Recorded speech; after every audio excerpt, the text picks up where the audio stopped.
Овој печат. Ова утро во среда го одвоивме за нашиот втор гостин за денеска. Тој секако е веќе ви е позната, тој е професорот Методи Хаџијанев, со кого ќе поразговараме или ќе направиме неделен пресек на случувањата во меѓународната политика, безбедносниот сектор, но и на глобалните случувања. Овој пат, за среќа или за нажалост, професорот Хаџијанев не е со мене во студио, но го имаме на линковско поврзување преку Zoom, па се надевам дека во однос на разговорот ќе направиме некакво мал пресек на случувањата. Професоре Хаџијанев, добро утро и дали се слушаме? Добро утро, Дејан, јас одлично ве слушам, се надам дека и вие ме слушате добро. Како што пред малку напоменав, вие не сте физички не сте во земјава, сте на патување во Италија, Рим. Поправете ме доколку грешам, во моментов сте учесник на конференција која што е од безбедносен карактер и е во организација на Италијанското Министерство за внатрешни работи и се однесува за градење на капацитетите за заштита од сајбер заканите. Која е вашата улога таму, професоре? Дејан, значи овде сум поканет како предавач и модератор на панелот кој што ќе треба да се осврне на заштита на критичната информатичка инфраструктура, но и на сајбер безбедноста. Инаку ова е џамбо конференција која е во организација на Министерството за надворешни работи и Министерството за внатрешни работи на Италија, како гости се врвни предавачи и експерти од областа на човековата безбедност до националната безбедност се разгледуваат прашањата како што се миграциите, екстремизмот, тероризмот и секако сајбер безбедноста и современите технологии, така наречените технологии со двојна намена и нивната влијание врз заштитата на безбедноста, националната безбедност и човековите права. А инаку ова е џамбо конференција за безбедност во која што се опаѓаат повеќе теми и чии што препораки треба да заминат пред министрите, но и пред земјите членки на Европската унија. Така, професоре, ви благодарам што ни појаснивте и за гледачите каде се наоѓате и кои се вашите обврски денеска и во таа насока и да не ве задржуваме, претпоставам дека ви е полна агендата за денеска. Да преминеме за некои поконкретни работи во однос на она што дискутираме и што образложуваме овдека секое утро, односно секоја недела во Слободен печат. Главни теми кои што го обликуваат денешниот ден, ајде да кажеме и неделава, во меѓународната политика се две. Едното е случувањата на Блискиот исток, односно конфликтот помеѓу Израел и Хамас. Меѓутоа и денешната главна светска вест, тоа е посетата на кинескиот претседател Си Џинпинг на САД. Ајде да почнеме од Израел, бидејќи тамо е жештена ситуацијата. Се нижат извештаите за влошување на кризата во овој дел од светот.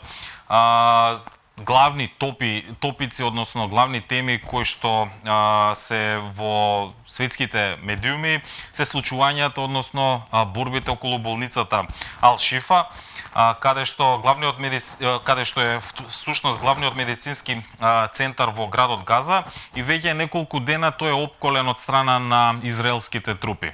Се нижат бројки на загинати од едната страна, цивилите веќе надмина бројка негде околу 10.000 цивили и повеќе.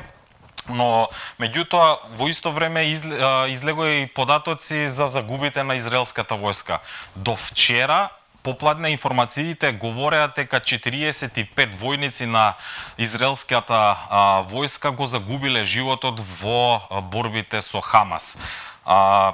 Колку овие бројки на израелската страна, професоре, се веродостојни, ако можеме така да кажеме? Дали вие можеме и да појасниме, вие имате и учество овде во борбени действувања и сте учествале во онакви урбани војни операции. Колку е оваа бројка реална од израелската страна за само 45 загубени животи од страна на израелците?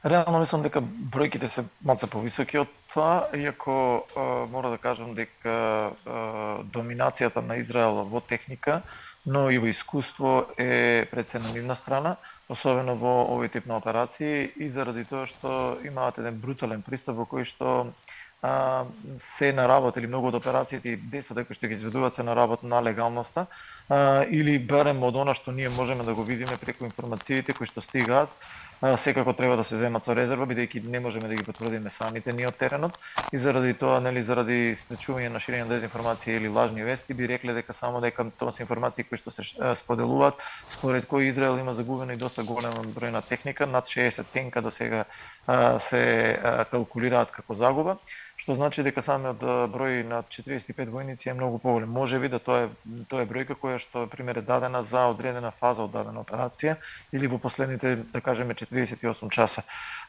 Фактот дека станува збор за исклучително комплексни операции кои што им прекосат на голем број од доктрините кои што ги имаат војниците, но и и многу тешко се изведуваат заради правилата за почитување на војувањето, говори дека станува збор за исклучително комплексни операции и дека бројот на жртвите секогаш ќе биде поголем. Професоре, изминатиот период, односно изминативе неколку дена, успеавме да прочитаме и да видиме тврдење на западни аналитичари, сепак и они од источната сфера, кои што коментираат, односно имаат заклучок дека инфраструктурата на Хамас е недопрена. Се служувате ли вие со ваквите ставови?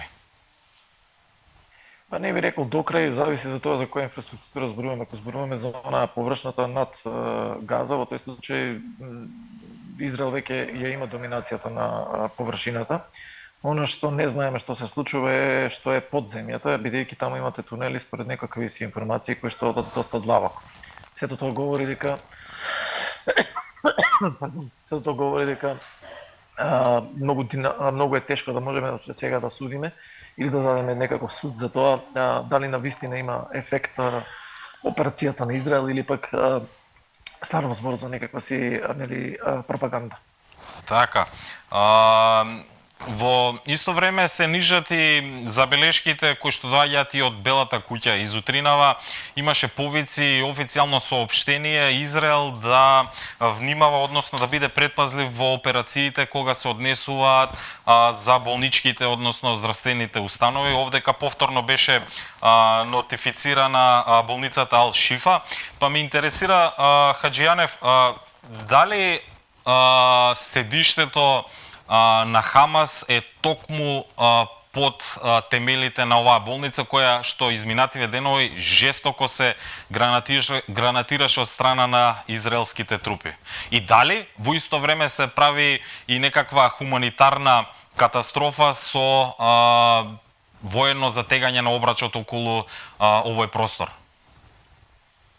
Мислам дека хуманитарната катастрофа е таму и дека голем број на цивили, жртвите кои што ги гледаме, посебно децата кои што страдаат, веќе сама по себе е хуманитарна катастрофа. Самата хуманитарна катастрофа почна со воопште на 7 октомври кога започна конфликтот, односно кога Хамас го предизвика овој конфликт. Меѓутоа она што го гледаме сега е според многумина анализи до кои што доаѓаме од отворен, сепак тоа се од отворен карактер, не се доверливи, се укажуваат на тоа дека има непропорционална употреба на сила во однос на одговорот, но од она што го гледам исто така од политичките изјави, Израел нема намера тука да запре. Она што го рековте, САД ги предупредија во неколку наврати Израел да внимаваат на цивилните жртви, меѓутоа исто така САД укажуваат на тоа дека имаат сопствени разузнавања на теренот, според кое Хамас всушност е длабоко втемелен или длабоко вграден во подземјето на Газа, што на некој начин се прави обид да му се даде легитимитет на она што Израел го прави.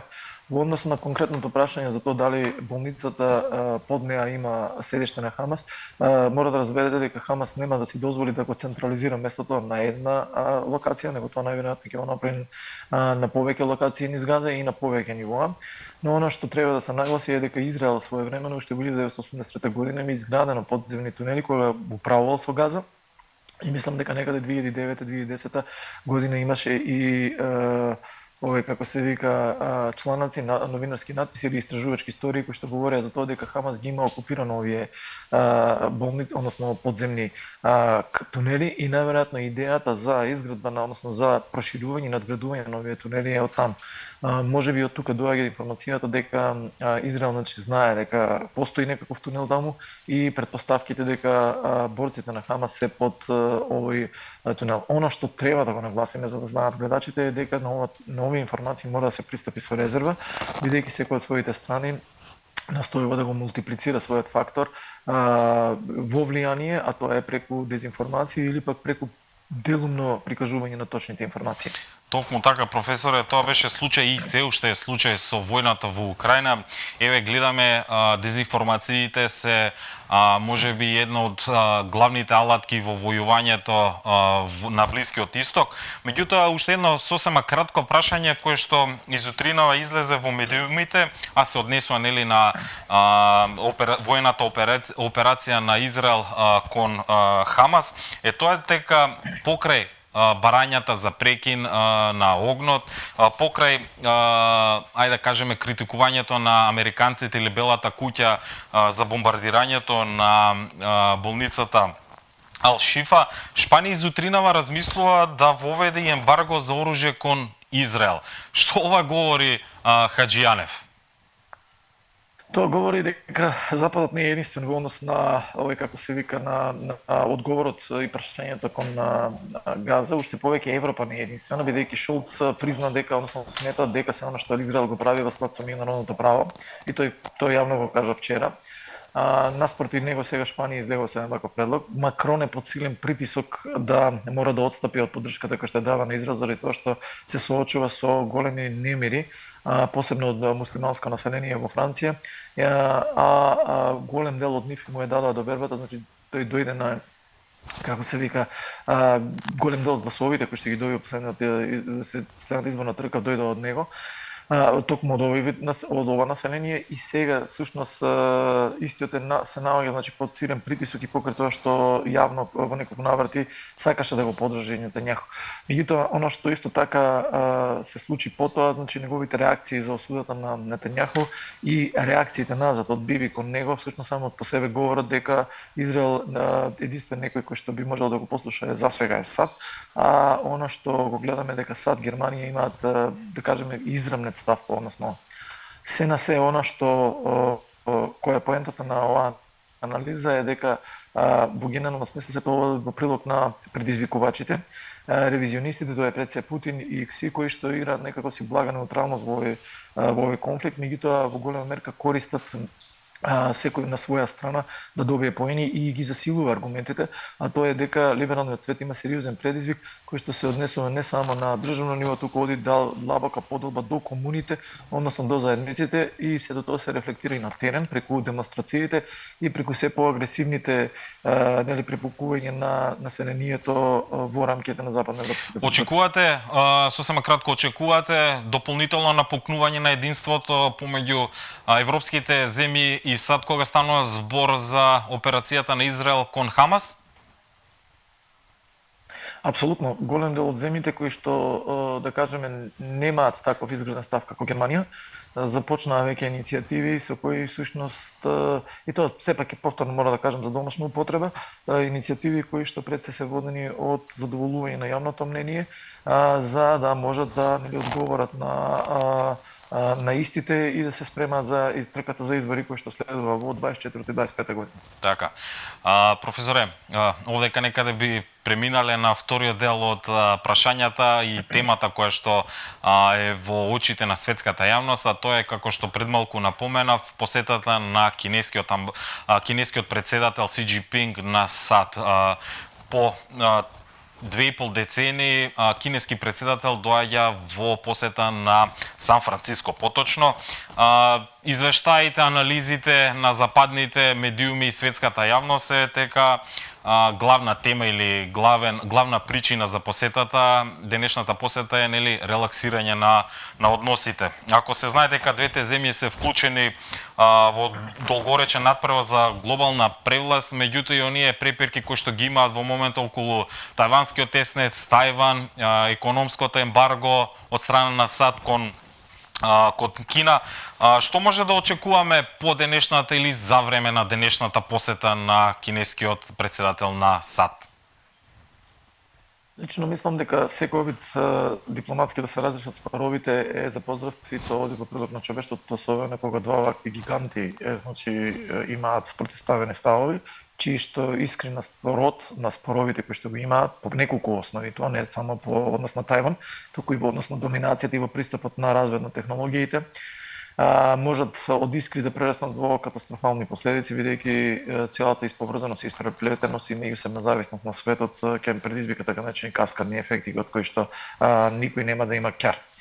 Меѓутоа, она што би сакал да го напоменам е дека треба да ги спуштиме очекувањата, бидејќи ова е прва среда, ќе биде премногу дипломатски завиени речници и мислам дека истата е повеќе за домашна употреба во САД, која што треба да прикаже дека демократите имаат контролата во своји раце и дека се обидуваат на мирен начин да изнадат решение, односно да релаксираат било кој од тензиите. Од друга страна, тоа треба да создаде на некаков си начин бариера или да купи време за САД, бидејќи во истовремено и се јавија неколку фронтови покрај Украина и кризата која што имаат европјаните во однос на снабдувањето и капацитетите да го испорачаат тоа што е потребно на Украина, бидејќи внимавајте, само половина од оно што го ветија дека ќе го испорача, не е дека не сака, тука едноставно немаат капацитет, наменската индустрија е катастрофално девастирана во Европа и тие немаат капацитет да може да го сторат. Паралелно на таа кризата со Израел, сушност е нешто што можеби не беше предвидено или го има под контрола, меѓутоа не на овој начин. И сега ова сушност се купува и на време со цел да обезбедат било какво превенирање на ескалација од страна на Кина, но од друга страна да може да го спојат тој јас кој што им се јавува во Западна Европа, бидејќи од тоа ќе зависи како ќе се рефлектира односот и кон Украина. Така да се на себе рекол да се спуштат очекувањата, не може нешто кој знае што да се очекува од ова, меѓутоа сепак ќе за поздрав било каков обид за демократско и мирно решавање на споровите.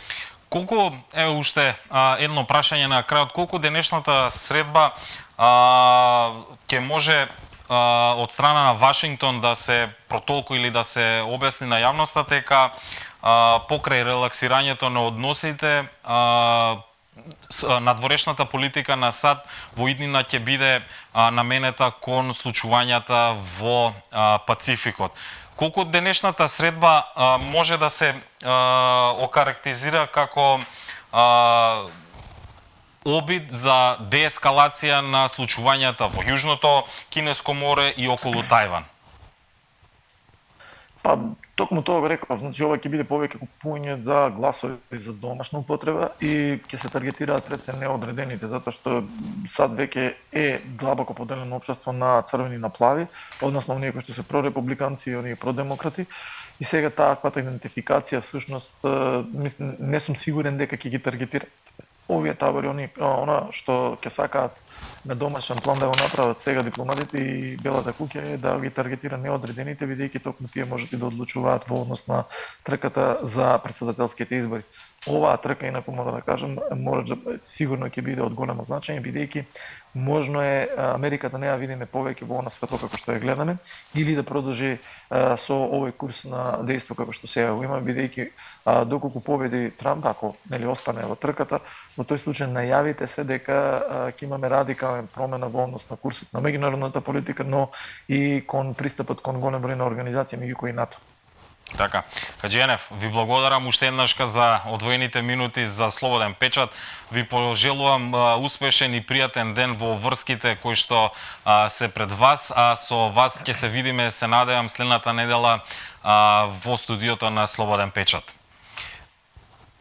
Ви благодарам, Дејан, имајте добар ден. Почитувани, ние продолжуваме со програмата, утринската програма на Слободен печат, затоа ви предлагам да останете под краткиот џингл и рекламите со програмата на Слободен печат.